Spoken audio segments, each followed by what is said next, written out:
Content warning. This story contains themes of child abuse, kidnapping and violence. Viewer discretion advised. They told different versions of the same night for years. Newspapers printed headlines meant to shock. Billionaire Orders Cover-Up. Conversations over coffee turned to gossip. How money could buy silence. How hands that signed checks could reach into hospital wards.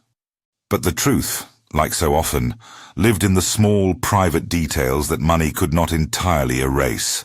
The way a mother traced a thumb across a sleeping child's brow, the tremor in a doctor's voicemail when he thought no one was listening, the look that passed between two sisters across a crowded room. Amanda Okoro believed in numbers. She had built a business from a single idea into an empire that traded in steel, in property in Lagos and Ibadan, and in a philanthropy that put roofs over schools and provided water pumps where none had run in decades. She believed in contracts and balance sheets. She believed with equal stubbornness that she had lost and finally found what she had always wanted. A child. Her pregnancy came late, and with it an intensity that sometimes frightened her. At 41, Amanda had imagined a nursery lit by laughter and the occasional business call from the international desk. She imagined a child who would learn that struggle could be softened by certainty.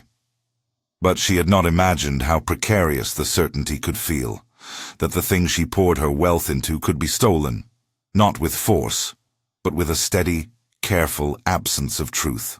Amanda kept the nursery understated. Soft greys, a carved crib from a workshop in Ibadan, a mobile that caught the light and made delicate shadows on the ceiling. Her life had been built in glass and steel. She wanted the space where a baby slept to be the opposite, small, private, tender. The day Philip was born, she walked the corridors of St. Nicholas Hospital as if the very floor might tumble and reveal some terrible mistake. When they put the boy into her arms, she felt the city fall away. He smelled like milk and hospital soap. He blinked as if to say he had chosen her. Amid that joy, there was pressure. Family arrived with expectations. Jacob, the father, awkward and respectfully quiet, hovered at the edges. Mariam, Jacob's wife, watched with sharp, unreadable eyes. Amanda's sister, Amaka, was present not merely as kin, but as a force. Twin in blood, different in temperament, Amaka was a woman whose smile could cut as cleanly as a ledger entry. She had always lived close to Amanda's margins, lodged in the same town, watching the access wealth gave Amanda. She carried grievances in ways she made small and then large. In the months before the birth, there had been arguments in private, money lent and not returned, business offers refused, marriages judged. It was not the kind of enmity that declares itself on the street. It worked instead in narrow glances, in favors withheld and debts that festered. That night at the hospital, the air smelled of disinfectant and the faint sweetness of newborn lotion. Conversations hummed low. A nurse corrected Amanda's hair, another adjusted the boy's blanket. There were photographs taken, the tiny hands, the proud mother, a sister with a forced laugh leaning in. Photographs that would one day be studied like evidence. The swap was never shown explicitly to an outsider. There was no cinematic scene of masked intruders or dramatic theft. There was circumstance, and there was a pocket of quiet that certain people noticed, and certain people did not. These were the details that were later replayed in glimpses. A folded envelope, a pause in the corridor, a door held a fraction longer than necessary. A doctor who checked a chart twice, whose handshake was colder on that shift.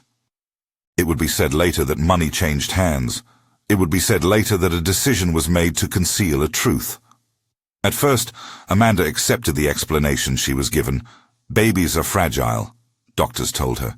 Some are born with conditions that do not make sense at a glance. The diagnosis came days later at St. Nicholas. Congenital visual impairment. The word landed like a physical thing. Amanda read the reports with an economist's need for clarity. Tests, scans, specialist opinions. She moved faster than the medical system expected. Her foundation authorized the best care, international referrals, second opinions flown in on a private plane, a schedule of physiotherapists and teachers for the blind to come twice a week to the house. She spent naira nothingness, as if money could buy the future back. Outside the hospital and the glossy public statements, other stories grew like fungi in the dark, stories Jacob and Mariam could no longer hide.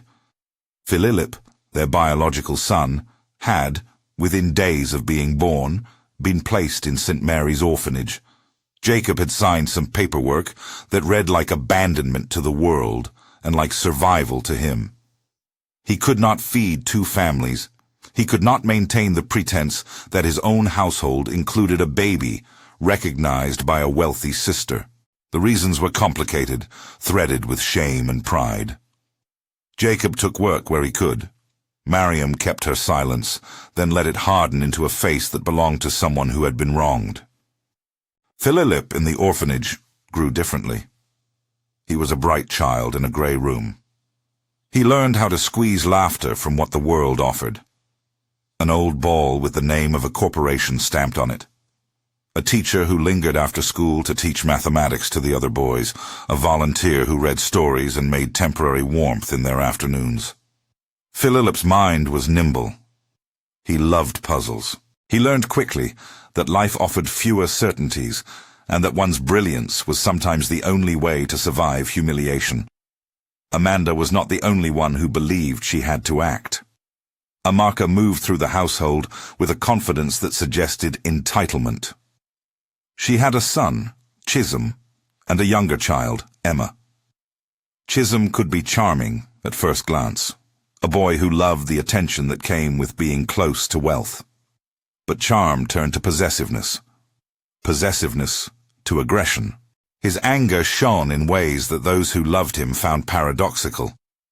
He defended family with a hunger that looked like protection and then turned to punishment. Emma, quieter, shadowed him. Their mother stood behind them like an architect of a secret plan, the smile of someone who knew the terms of the bargain and felt justified by them. If the city murmured that Amanda's money bought the ability to write a different origin for her son, it was because money rewrites realities in ways both blunt and subtle. A hospital administrator who prioritized donations over discomfort. A line in a contract that allowed a private charity to assist in relocation. A pediatric ward that was, in the worst ways, porous. Yet the swap, when told aloud, always sounded like betrayal. To Amanda, it felt impossible. How could family conspire against family? For months after the birth, Amanda moved through grief and care, like someone performing an arduous ritual. She traveled the world with her son for appointments, returning with new devices, new specialists.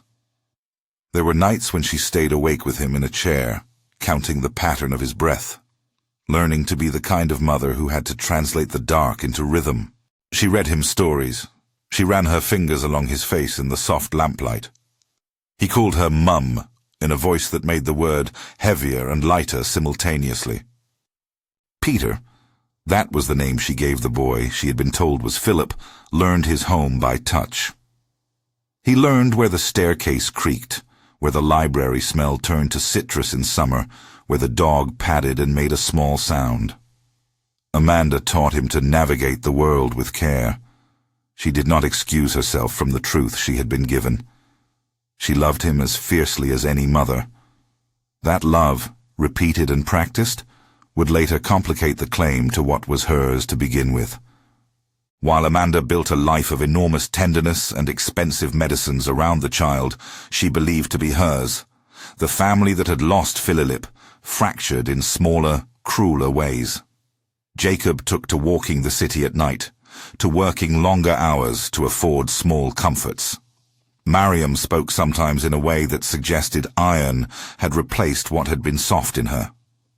Their marriage was not violent like Chisholm's blows. Its violence was quieter. Separate beds, cold breakfasts, a dignity that felt like separation. Neighbors said Jacob fell deeper into silence. He started to drink less and to avoid those who asked too many questions. He loved his child, whoever the child on their doorstep might be, yet he also carried shame. Shame that a sister's largesse had been weaponized in ways he could not stop. Shame for having signed papers that allowed his son to disappear. Shame that sometimes made him reach for his pockets and find nothing but his own trembling. Amid all this, there was the figure whose conscience would eventually tilt the story. Dr. Admi. He was not a villain in the way tabloids prefer. He was a man who had studied hard under fluorescent lights, who scrubbed in on difficult nights, and whose hands had steadied others. He had a wife who managed a small clinic on the outskirts, and 2 children who would ask for school books with the same urgent greed of any ordinary family. Money was a language he had learned to translate into needs, equipment for the ward, a new incubator. When an envelope was placed in his palm in the corridor, it spoke of an immediate need elsewhere, an overdue payment for supplies, a bribe, a lifeline. He told himself, for the first minute and the next, that the ledger balanced out. There were debts. There were projects that needed funding. He had no history of corruption, and yet he took the envelope. The envelope did not feel like a crime in that exact moment. It felt rather like a transaction that had become necessary. He was tired, and his moral clarity had been eroded by petty compromises made over years. Favoring a donor's child for an operation because the donor promised a new generator for the ward. Altering a report to secure a grant. Each compromise had come with a justification. Each had been a small stone added to a wall. Afterward, the memories came back to him in irregular pulses. He would be at home, cutting up yams for his children, and the scene at St. Nicholas would reassert itself. The corridor, the nurse's distracted face, the way the twin sisters laughed together. He would think of the envelope and the weight of the Naira notes inside. He would think of the incubator the hospital still needed. He told himself that he had not meant to take away a child's life. He had meant to save many children from inadequate care. Guilt is an unreliable lodestar. It points the way and also misleads. Years passed. The city moved on. Amanda's aides learned to schedule therapists and tutors to accept the way Peter's world was oriented around touch and sound. She did not retreat from philanthropy. If anything, she redoubled it, perhaps as punishment, or perhaps as penance. She made sure that the orphanage where Phililip lived had better mattresses, cleaner taps, more nutritious porridge. She wanted, in some paradoxical way, to do both things at once. Care for the child she had, and for the child she did not know she had lost. What no one could predict was how ordinary disaster has a way of forcing an extraordinary truth into the light. It happened as it so often does, in a moment of play that turned wrong. Peter was 5, moving with his small, carefully learned confidence down a staircase he had come to know by sound. The dog raced ahead. A squeal turned to silence. There was a thud. The house filled with the wrong noises. The harsh cursing of a man who had no idea how to be tender. The high keening of a nurse who had seen too many late-night emergencies. Peter lay at the bottom of the stairs, winded, a bruise setting across his temple. They brought him back to St. Nicholas in an ambulance, the siren a thin wail over the Lagos traffic. Amanda did not leave his side. In the emergency ward, a nurse took blood for tests. There was a transfusion prepared, the machines whirred. It was during a routine blood typing after the fall that the first true discrepancy appeared. The lab reported what no one had expected. The child's blood type did not match either of those recorded for Amanda or Jacob on hospital files. Charts were checked. Files were searched. A mistake seemed implausible. Charts do not misread themselves. Amanda, rational and furious, asked questions she had until then suppressed. Why had no one thought to check sooner? Why, if this was a simple medical anomaly, had it taken a fall to reveal it? The hospital offered calm, bureaucratic language, rare, unusual, worth further tests. Yet the seed of doubt was planted. It grew faster than anyone might have anticipated. A mother does not easily let go of an intuition that her child does not belong to her in the way she has been told. Jacob, already a man made brittle by the choices of others, was jolted by the same discovery. It was as if the bones of his life had been rearranged overnight. He began to say things in short sentences. "We should look again," he told Mariam. "We must know." Mariam's face could not hide a history of having been taken for granted. For once, even the person who had kept her own counsel found a voice. Together they sought records. They called acquaintances who worked in the city's bureaucracy. They visited St. Mary's Orphanage, insisting on identification papers. None of it painted a neat picture. When the hospital's internal review showed nothing definitive, someone, perhaps by accident, perhaps by desperation, remembered the hospital's CCTV, old footage stored on a server rarely accessed because the nurses and administrators trusted the wards to do their work. CCTV in Lagos hospitals is functional, not cinematic. A grainy stream of corridors, a timestamp that proves little and everything at once. The footage, if found, could either deaden the suspicion or sharpen it into proof. Dr. Admi knew where those tapes lived. He had forgotten them in the normal rush of the hospital calendar. He had not expected to be the one who had to look. He was a man who feared being the axis upon which ruin would turn. To watch the footage was to risk his career and his liberty. To ignore it was to let a lie stand. He delayed. He told himself that someone else would step forward, that procedure would clear up the anomaly. That delay mattered. Meanwhile, whispers hardened into a narrative that would not be willingly dismissed. People began to mumble about the wealthy woman who had what she wanted and the poor couple who had nothing. Intrigue translates quickly into accusation. The city's small talk began to fold around the idea that Amanda's wealth had been used to order a cover-up. It was a neat story. Black and white, villains and victims. It ignored the slow human complexity of cost and motive. It also imposed on the doctors and nurses in the hospital a pressure they had not expected. To pick a side. Amanda, amid the swelling doubt, did not behave like a figure in a newspaper. She became methodical. She took the raw evidence a mother could weaponize, receipts from the lab, notes from the emergency ward, the nurse's log that recorded the time of the transfusion. She asked to see the CCTV and was told it would take time. That word, time, felt to her like obstruction. She began to visit the hospital more often, not for clinics, but to insist, politely at first, and then with a firmness that had not been present in her previous interventions, on access. It was around this fracturing of patience that the first true pressure came from a place Amanda had never expected. A voicemail left on a hospital landline that played on repeat in her head. She did not know whose voice it was at first. It was thin with sleep and fear. I didn't mean for any of it," the voice said. The line clicked. No name.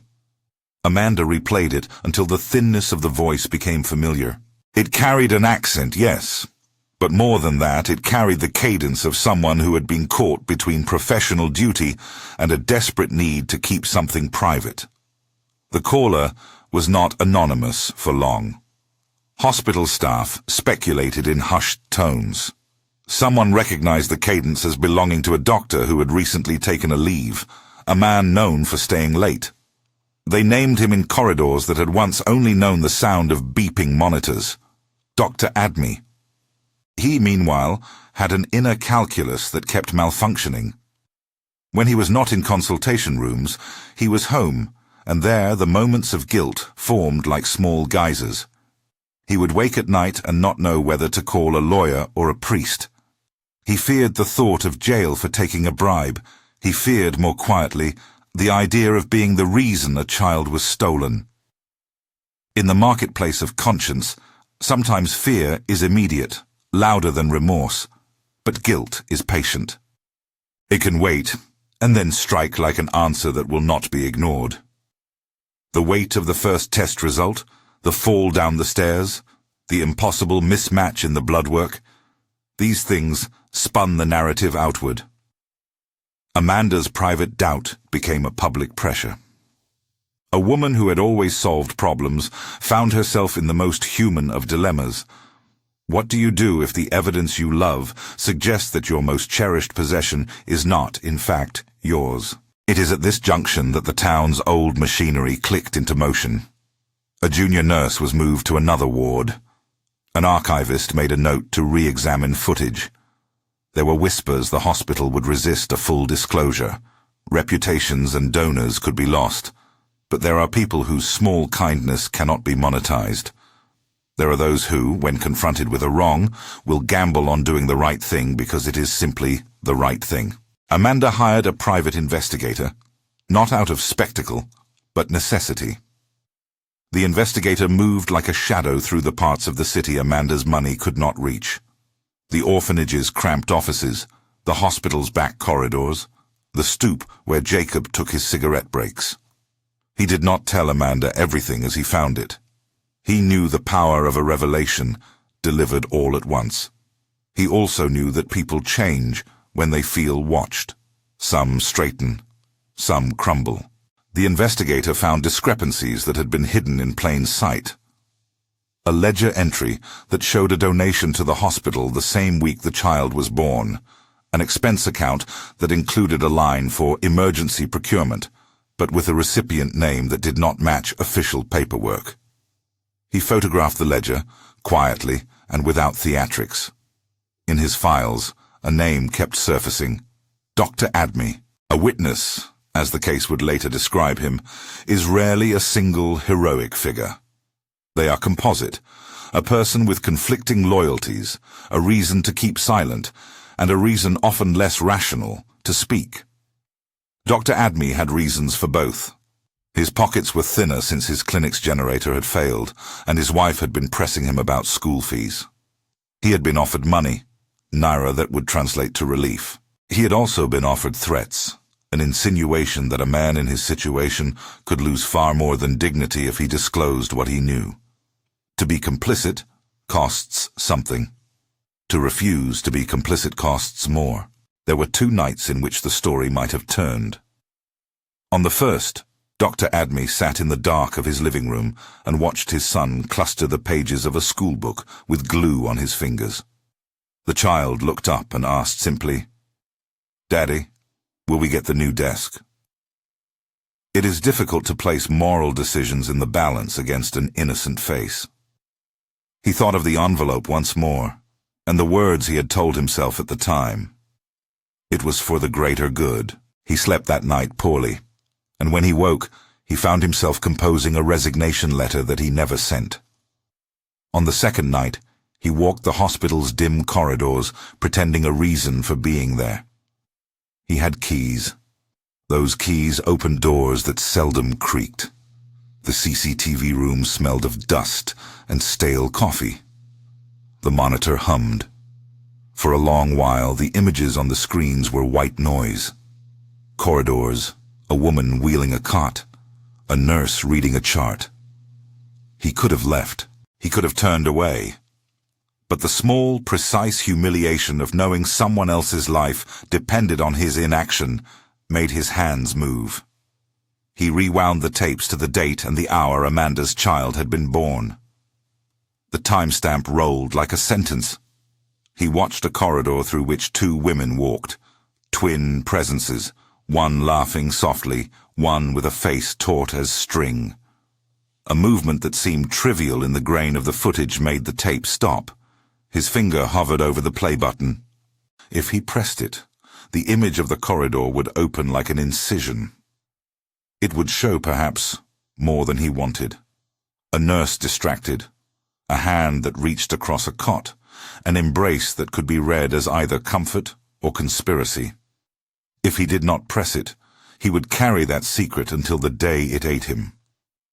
The decision was not cinematic. It was not an act of prophecy. It was a slow, unbearable choice between fear and the possibility of righting a wrong. The camera's date blinked. In the CCTV's grain, he saw his own reflection like a silhouette in glass. He thought of the envelope, of the promises made, and of the small boy who now thought the world by sound. He thought of how money had bent a hospital's ethics, and how, in bending, it left a child with eyes that did not see what it had been told to see. Outside, Lagos went on, indifferent and alive. Inside the hospital, the moment stretched. He pressed play. The screen grain shimmered. The timestamp blinked a date and an hour and nothing else, until it began to mean everything. A corridor, pale and indifferent, unrolled across the monitor. Nurses moved like tide marks. A stretcher creaked. 2 women passed in the frame. The twins, their silhouettes almost identical. One laughed. The other kept her face tight. The camera caught a hand slide across a cot. At first it looked like a gesture of comfort. Then the footage showed the folded shape of something thin and rectangular, exchanged between 2 palms. A quick, furtive movement that made the grainy image feel obscene in its casualness. He watched as if underwater. Each frame landed heavier than the last. He saw the nurse pause, glance around, and then walk on. He saw a man, short hair, a paunch under a plain shirt, come briefly into view and place a hand on a cot as if steadying it. The tape did not announce conspiracy. It offered small, ordinary choices in succession until, viewed together, they could not be read as anything but deliberate. When the hand reached across and lifted one small bundle, and another hand took the other bundle and carried it away, Dr. Admi felt the old, thin ledger of his justifications tear. He watched himself in the corner of the screen, a ghost in the glass. A man whose hands had accepted Naira and chosen a ledger that balanced in ways he now could not stomach. He turned the screen off with a trembling thumb. The silence in the CCTV room was not the soft quiet of a room emptied of people, but the thick, accusing hush of an animal that has been watched while it prayed. He sat back in the plastic chair and listened to the pulse at his throat. For years, he had compartmentalized himself. It had been a skill, ironically, one that made him unfit for the work of truly seeing other people's lives. Now, compartments opened. He did not feel heroic. He felt small. He felt like someone who had been given the chance to choose again. Outside the thin glass, the hospital night shift changed over without knowing the specific weight now pressing the man in the CCTV room. Dr. Admi rose, his knees complaining, and for an hour he walked the hospital with no plan beyond the single, simple act of leaving. He could walk out, he told himself. He could forget the footage and sleep. He could return to his routine. Patients, prescriptions, a small house whose roof leaked in the rainy season. But the footage had a kind of gravity. Once watched, it kept pulling. When he finally left the hospital, he did not drive straight home. He drove to the small street where his wife kept the clinic and sat in his car until dawn lessened the night's heat. He rehearsed a myriad of excuses for not speaking. He imagined threats. Neighbors would say he had been blackmailed. His colleagues would say he had been weak. The press would call him corrupt. He thought of the possibility that speaking would ruin not only a career, but the reputation of a hospital that had relied on his competence. He thought of the children who used the incubator bought because of a donor's promise. He weighed, in that small, terrible thrill that decision-makers feel, the immediate relief of money against the slow strangulation of a lie. In the end, the thing that pushed him was not principle, but the face of a child. He went to the investigator instead of the police. The investigator was a man how Amanda had engaged quietly, not for spectacle, but because she needed facts. He had eyes that knew how to read ledger entries for meaning, and a patience for the slow work of making loose threads become a rope. That morning, he listened to Dr. Admi in a corridor outside a cafe, the doctor speaking as if he were trying to fatigue himself into telling the truth, halting, ashamed, repetitive. He watched the doctor's hands fold and unfold, watched the way his voice thinned when he said the word envelope. "Show me," the investigator said. They went to the CCTV room together. The investigator sat with the same steadiness he had shown in other, less personal cases. He did not ask whether the doctor was sure. He had the procedural certainty of someone who worked by pattern. Find the paper trail, secure the images, get a sworn statement. The investigator took photographs of the screen. He loaded the footage onto an encrypted drive. He made copies and hid them in places a woman of Amanda's resources would not have thought to look. But there were other things to secure. The ledger entries, the donation slips, the small print in memos where a handwritten note said, "Urgent procurement," and a box ticked with uneven ink. The investigator showed Dr. Admi how a single line on a spreadsheet could be read against an absent explanation. He showed him how to sign a simple affidavit that would explain what he had seen without putting his family at immediate risk. An affidavit that would be held in trust until legally secure. The doctor's hands shook as he signed. He wanted to run from the consequences of the signature at the same moment as he wanted the signature to pronounce him free. Word travels fast in the small ecosystems of hospitals. It leaked, first as a whisper, then as an accusation. The administration locked down. Executives called counsel. Someone in the donor liaison office tried to manage the messaging as if language could paper over a wound. Demand for silence rose like a tide. A lawyer calling the investigator, an intermediary offering money, a line of threatened litigation that suggested that power could turn the map of shame upside down. And there was another pressure, one less official but more immediate. Threats. Chisholm did not cloak his anger. He made it clear to those around him that the family would not be humiliated. Men were sent to ask questions with faces that had no need for words. A car idled outside a house where a nurse's aunt slept. A note was left at the clinic where Dr. Admi's wife worked. The investigator found himself drawn into a different kind of negotiation. Not merely securing evidence, but protecting the people carrying it. At one point, Dr. Admi considered withdrawing the footage. He woke to find a message on his phone. A photograph of a boy asleep, the address of the hospital, and the simple text, "Think carefully." The image came from a number that could not be traced with a casual investigator. It had the economy of a threat from someone who did not want to shout. Fear is a good persuader. The allure of money had first persuaded the doctor. Now, fear of what might happen to his family tried to hold him in a net of silence. He walked into the investigator's office and folded like a man in a boat who had found a leak and could not stop watching it fill. "If it goes to the papers," he said, "they will say I took money. They will say I traded a child for a generator." His voice had the brittle humor of self-destruction. "They will not ask why." The investigator looked at him for a long minute. "They will ask why if you tell them," he said. "But you have to tell the truth before someone else's version makes it a lie." The man in the office nodded. He gave the investigator more than the CCTV. He gave a photograph of the envelope, an old image he had kept tucked in his wallet for reasons he could not always explain. He gave the approximate amount written in a notebook he had not shown anyone. He described the corridor, and the names he remembered whispered in the dim. He spoke of the nurse who had avoided his gaze when he returned to the ward, of the administrator who had been inexplicably pleasant the week donations had spiked. It was not dramatic testimony, it was detail. It was the kind of detail that breaks alibis. The investigator did the practical thing he always did when a case went beyond mere curiosity. He called the detective he trusted in the Lagos division that handled sensitive cases.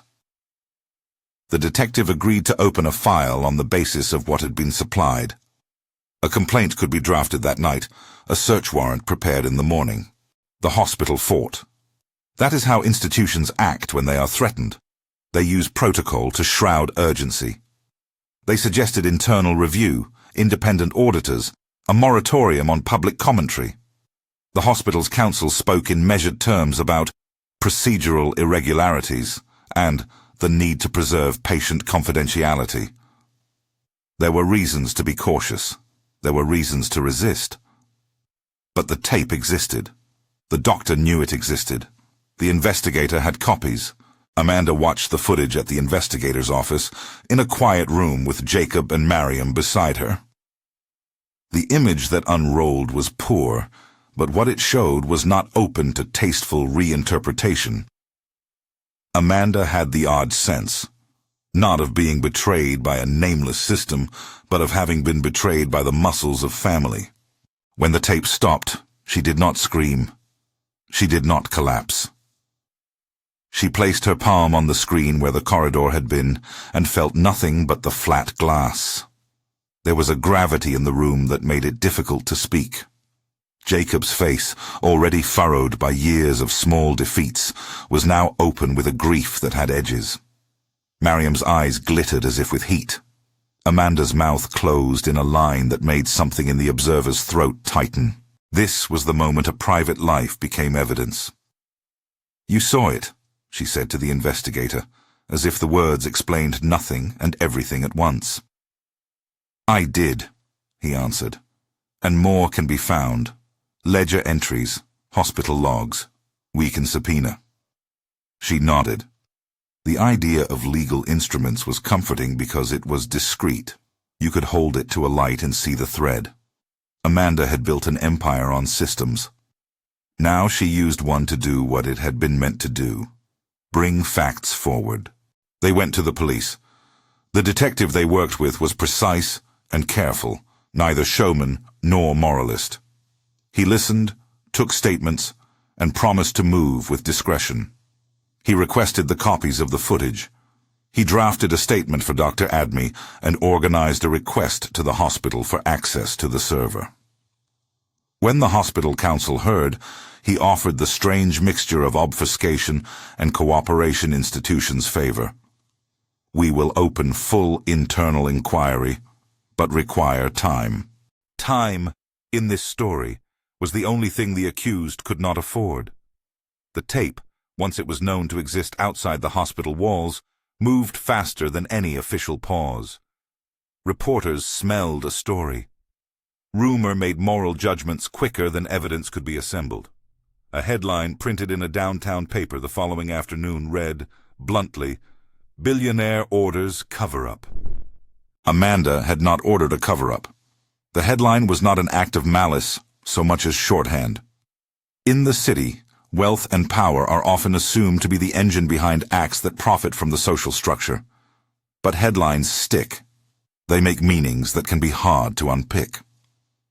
The public narrative claimed she had the wealth and therefore the motive. It did not yet know the detail that made guilt specific and human. That evening, Amaka and her children felt the change as a pressure in the air. She moved through her house with a readiness for confrontation. She had maneuvered when it suited her. She had accepted the shape that necessity and entitlement made. She was not clumsy. She had planned for contingency. She had hired people who would do hard things in soft ways. Once, when she laughed in a family photograph, the laugh had been a promise. Now it was a risk. The police obtained the footage and the ledger entries, and with a warrant, entered rooms and took statements. Their movement was methodical. No cinematic bursts, just the dull, persistent hammer of procedures that, when properly used, can make a life unravel. They detained a nurse who had been seen on the tape. They took custody of the hospital's donation records. When the officers went to the address where Amaka lived, the house erupted into accusation, and then a smaller, stunned silence. Arrests are not elegant things. They do not always happen at the clip of a finger. Men and women were questioned. Amaka denied wrongdoing with a fury that had the ring of acting.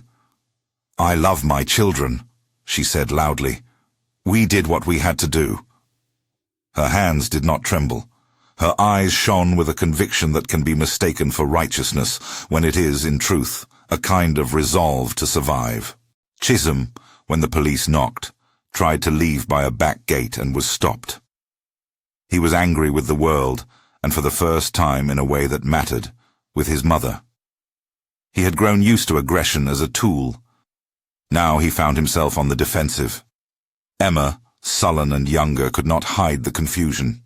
She had followed the shape of loyalty, and now it looked like betrayal. Dr. Admi surrendered to the logic of the moment. He was briefly arrested, detained on suspicion of receiving a bribe, and participating in a scheme that had led to a child being separated from his parents. He made a statement that contained the CCTV evidence and the ledger references.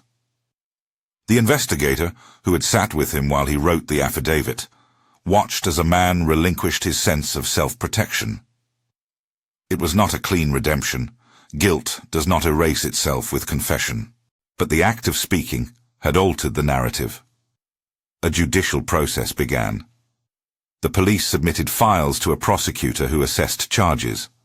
The language used in the filings was measured.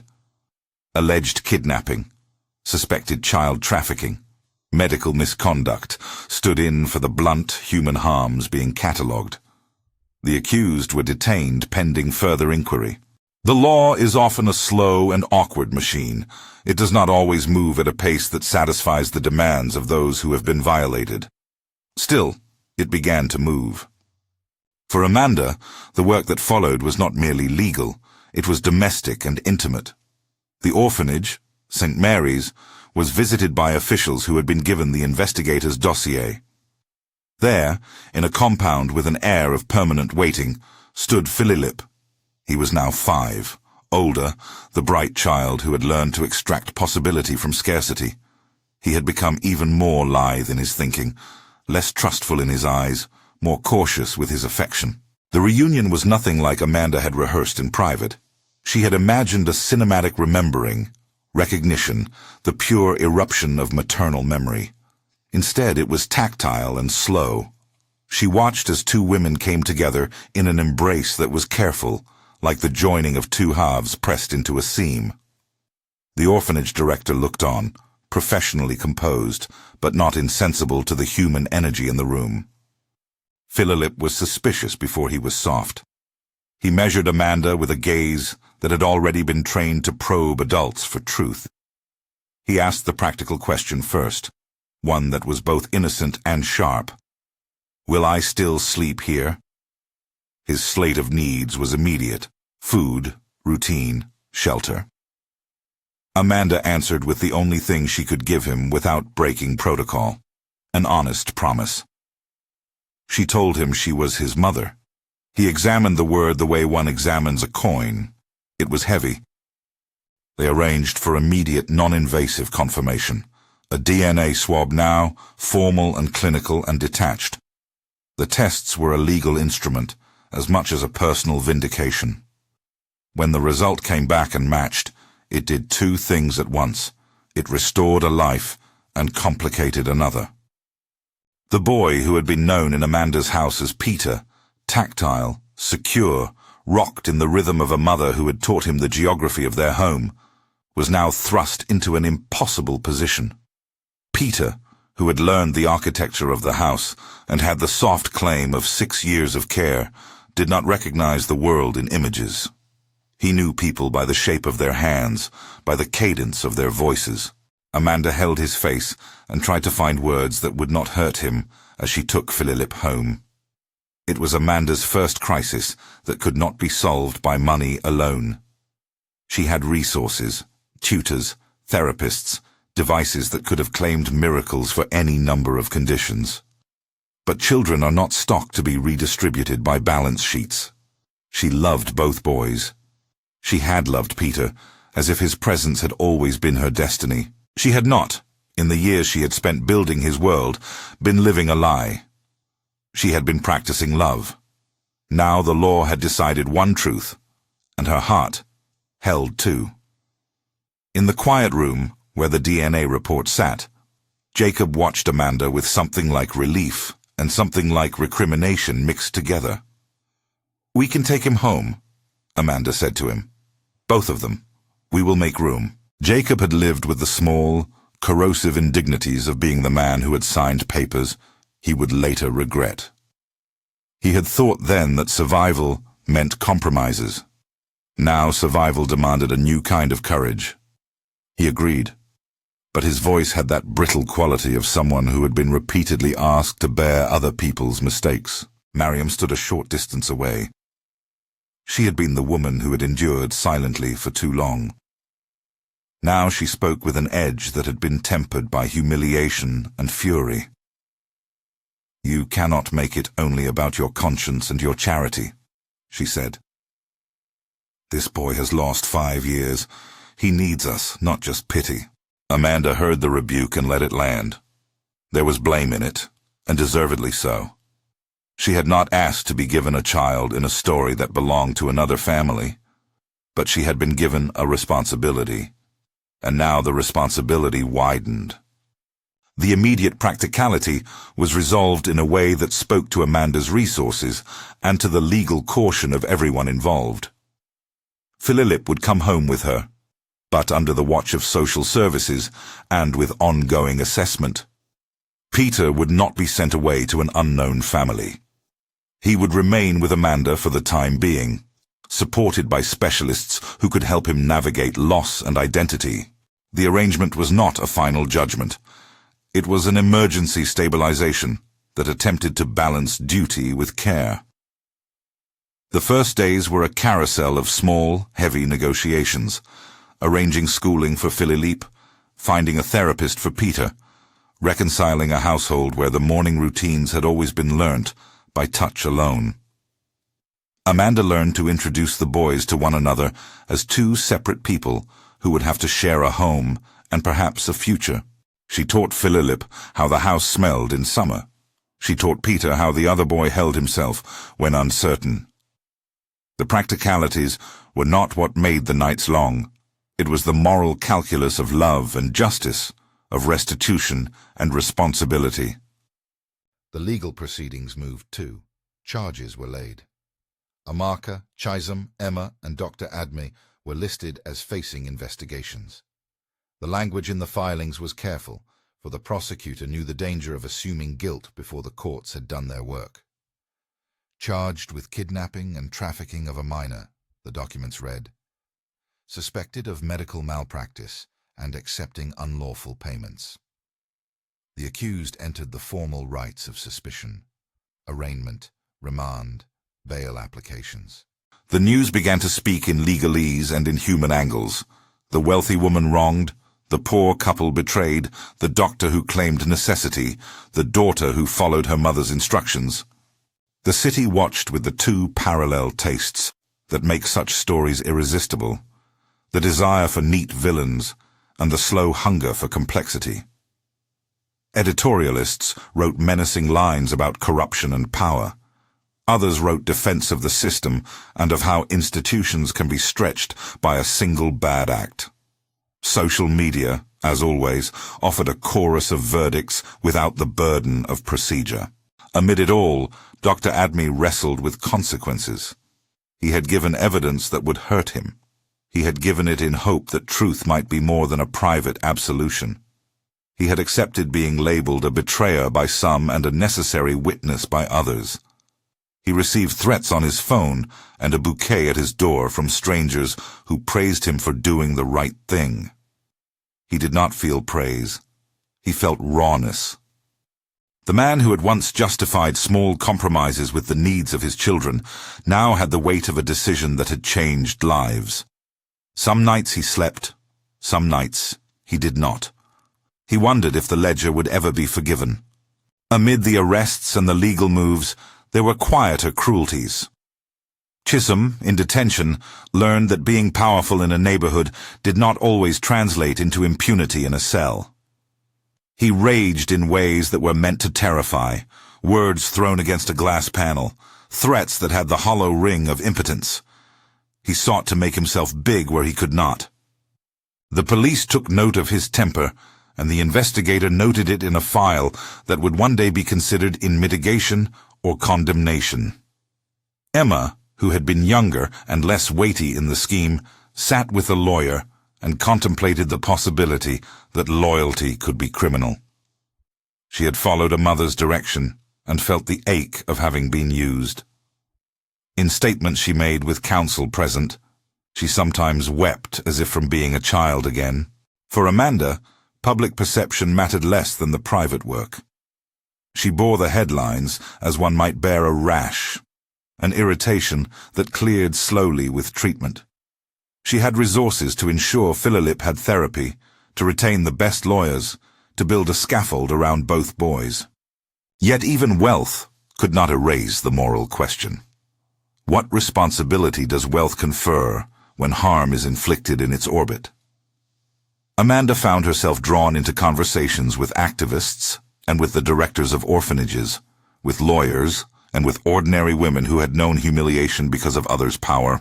She formed a small council that met in the evenings, social workers, educators, a child psychologist, people who did not flatter her and who could set limits to her impulse to fix everything.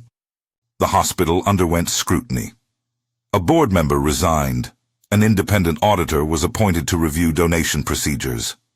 There were small bureaucratic measures, tighter logs, two-person custody for newborns, that officials promised would prevent future harms. Yet none of these changes erased what had been done. Institutional reforms feel sometimes like window dressing to those who have had life rewritten. But the central pivot of the story, the breaking of silence, remained Dr. Adme's act. People debated his motives.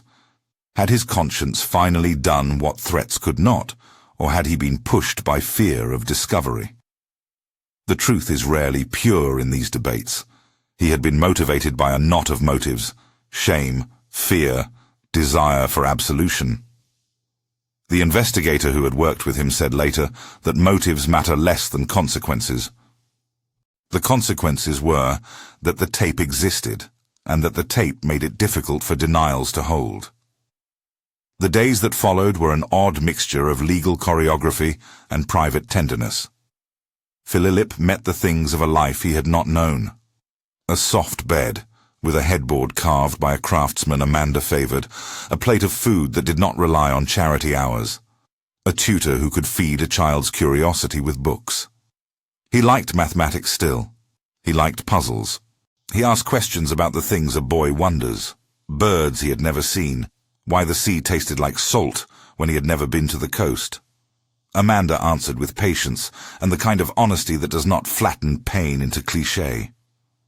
Peter, who was now provably not the biological child he had thought, found that the shape of his days had to be redrawn with gentle hands. He reacted not in great dramatic gestures, but in small ways, refusing to sleep in the cot that had been prepared for him because it lacked the scent of the blanket he loved, hiding under the table and refusing to come out when a stranger entered the room. Amanda learned to be small and precise with him. An apology in the form of routine, an apology in the form of the same meal on a day that felt like too many changes. The law, a separate theatre, prepared its motions. Amaka applied for bail. Her lawyers argued that she was not a flight risk. They cited family ties, community standing, the need for her children. The prosecution argued the opposite, the potential for tampering, the gravity of the allegations. For weeks, the legal apparatus turned the case into a set of documents that, read in isolation, had an austere and antiseptic feel that contrasted sharply with the human turbulence they represented. And then there was the lingering question: what about those who had been hurt beyond the headline? The wider public saw a scandal. The people in the story lived, after the first wave of revelations, in a longer wave of consequences. Media trucks outside the hospital, children asked questions in schoolyards, the awkwardness of dinners where someone refused to meet another's eyes. Amanda, with all her capacity for repair, had to learn that some things are not reparable in the way a machine can be fixed. She could provide care. She could provide therapy. She could ensure legal recourse. But she could not replace the 5 years stolen from Philip, nor the childhoods rerouted by decisions made in a corridor. When the police detained the accused, when the investigator filed his notebooks, When the footage was shown to a judge in a secure room with counsel present, the city sighed and rearranged itself. Some believed justice would come quickly. Others knew better. Courts, they knew, could be slow and subject to influence. The presence of money in the case ensured that the story would not be allowed to die quietly. It also ensured that the powers that be would watch the process with interest. One evening, as the legal calendar took shape, and as the two boys slept in the rooms they shared awkwardly, Amanda stood alone in the nursery and let the quiet take her. She thought of the headline that had named her as the one who ordered the cover-up. She thought of the way the press liked simplifications. She thought of the real mechanics of betrayal. Not a single evil order, but a sequence of small decisions that joined together created harm. She thought of how she had poured money into machines and buildings, and somehow thought that doing so would make her immune from the baser parts of being human. She understood then that wealth had given her a means to seek reparation, but that it had not kept her from being accused, perhaps because wealth is the kind of thing that draws stories around it like iron filings to a magnet. It had also not kept her from loving imperfectly the child in her care. If anything, the revelation forced her to recognize a responsibility more complicated than any balance sheet.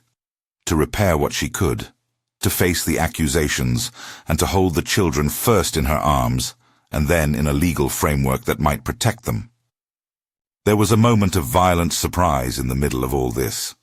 A small, ugly attempt at intimidation that could have become worse.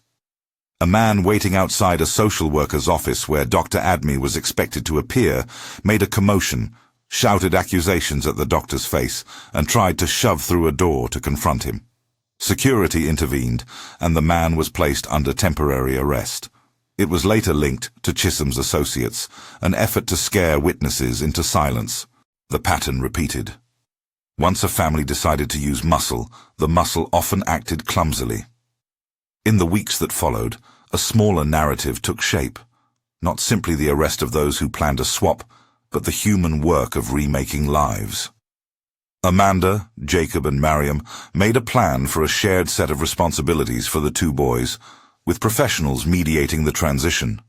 Philip enrolled in a local primary school with support in the afternoons. Peter began sessions tailored to children who had experienced attachment disruptions.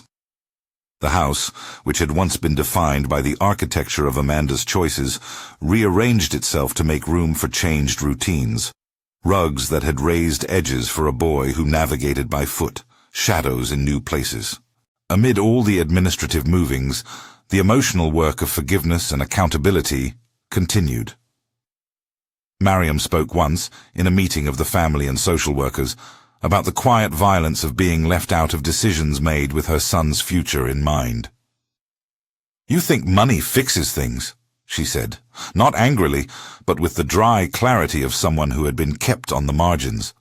"But it is people who have to live with the fixes." Amanda heard the sentence as if a physical thing had been placed on her chest. She could argue that she had tried to help the orphanage, and that she had funded care for the very child she had been accused of stealing. Those arguments were true in their way, but small in the face of lives rearranged. Then, as the trial preparations deepened, the question that had always been simmering rose again. Why had those who could have done better not done better? Why had a hospital, so dependent on donors, made itself pliable? What kind of ethics allows a system to be bought in small transactions until one small transaction becomes monstrous? These were not rhetorical questions meant for grand panels. They were questions at the dinner table and in the corridors of the hospital and on the forms of an independent audit.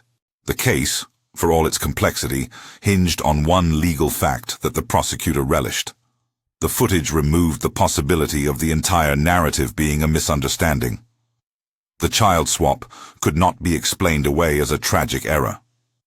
While the defense would later argue misidentification and attempt to contest chain of custody procedures, the CCTV served as a blunt instrument against plausible deniability. And the doctor, whose oath had been broken in accepting Naira, in whatever rationale he had, forged a testimony that would be played again and again as evidence that money had reached into places it should not. Public opinion, however, remained stubborn in its appetite for simplicity. Campaigns emerged. Some called for reforms. Some called for punitive measures against the hospital. Others used the scandal to advance political points about corruption and privilege. The human cost was often obscured by the noise. For Amanda, noise meant privacy invaded.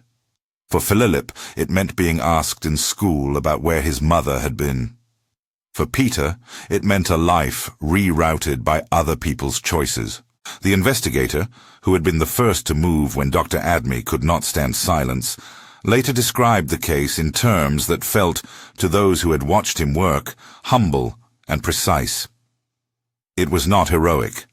It was people doing their jobs, one piece at a time. It was collecting the grain of evidence until you could build a case. And when the accused were formally charged and remanded, when the hospital board promised reforms, and when the city debated the moral of the story, one fact that could not be erased persisted. Someone had refused to stay silent. Dr. Admi, a man who had once shuffled moral compromises into a drawer, had opened it and let the light in. He had paid a personal price, his career in tatters, his home life strained. But he had, by so doing, allowed a truth to be rescued. The city would argue about his motives. His children would ask him about nights when he sat awake. These were not small things, but the essential fact remained. A witness had spoken, and for those who had been wronged, that speaking was the difference between a life lost and a life returned. The story did not end with the arrests. It never does. The legal proceedings would be slow and imperfect. There would be public arguments about mitigation and character statements, about the culpability of a mother who had been willing to sacrifice for her children, and a sister who had been willing to take what she felt she was owed. There would be debate about whether a doctor's small compromises could be called corruption, or whether the system itself was culpable for enabling those compromises. There would also be the quieter rack of consequences. A child's trust slowly rebuilt in the face of therapy, the reparation projects Amanda funded for the orphanage, Jacob's daytime walks that were now less haunted and more focused on the small joys of a renewed life with his son, Mariam's cautious smile that softened over time. When Amanda walked through the rooms of her house some nights, she would stand at the doorway and watch both boys sleep. She would hear, in the way a mother hears, the different pitch of their breath, the small sounds that made up human life. She had been accused by the city of ordering a cover-up. She had been accused by headlines of having wielded her money to rewrite a life. But the truth of her days was different.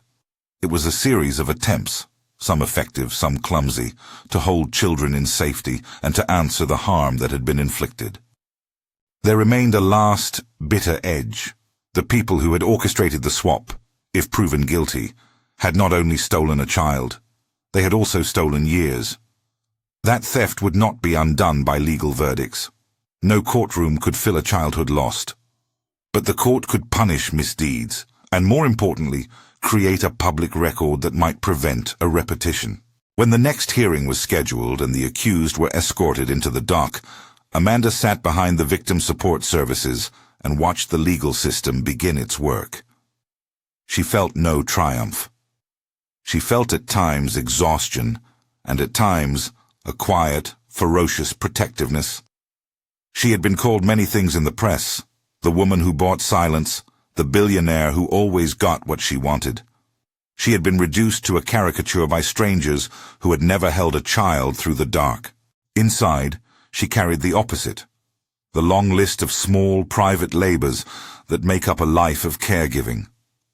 And yet the title that had been printed in the papers, the idea that the Billionaire Orders Cover-Up, would be harder to dislodge than the truth. It would serve as the shorthand for greed and power, and the ways money can warp institutions. The real center of the story, the human decisions, the whispers in a corridor, the envelope that changed everything, would be narrated formally in sworn statements, in exhibits, in testimony that the courts would hear. One witness, who had been consumed by fear and yet had found a way to deliver the evidence, refused to stay silent. That refusal set in motion the slow machinery of reckoning. The final scenes were not cinematic in the way films pretend. There was no dramatic confrontation in a public square. There was, instead, a series of procedural motions, of small, decisive acts. There was a nurse who finally told the truth under oath. There was an archivist who produced backup footage from a server no one had thought to check. There was a ledger entry matched to a withdrawal. There was a tender photograph of two boys, one newly home and the other not given up, and a mother who had to learn to balance both love and justice. As the courtroom calendar stretched ahead, Amanda stood in the yard of the house and watched the evening come down over a city that refused to be simple. She thought of the man who had pressed play. She thought of how cowardice and courage can live in the same breast. She thought, with a strange mixture of sorrow and relief, that not every choice is luminous, but some choices allow light in. There would be questions for the next chapter. How will the courts weigh the evidence? How will the children rebuild? Will the hospital reform in ways that are meaningful? Will the family hold together, or splinter further under stress? Above all, she understood that the story's most necessary work was not the headline, but the daily, stubborn acts of care that would make the boys' lives something other than the sum of the crime. If you've been following this case and want to weigh in on what should happen next, what justice looks like, what reparation should be, leave a comment below. Subscribe so you don't miss the next installment, where the court calendar opens, witnesses take the stand, and the fragile process of reparation continues.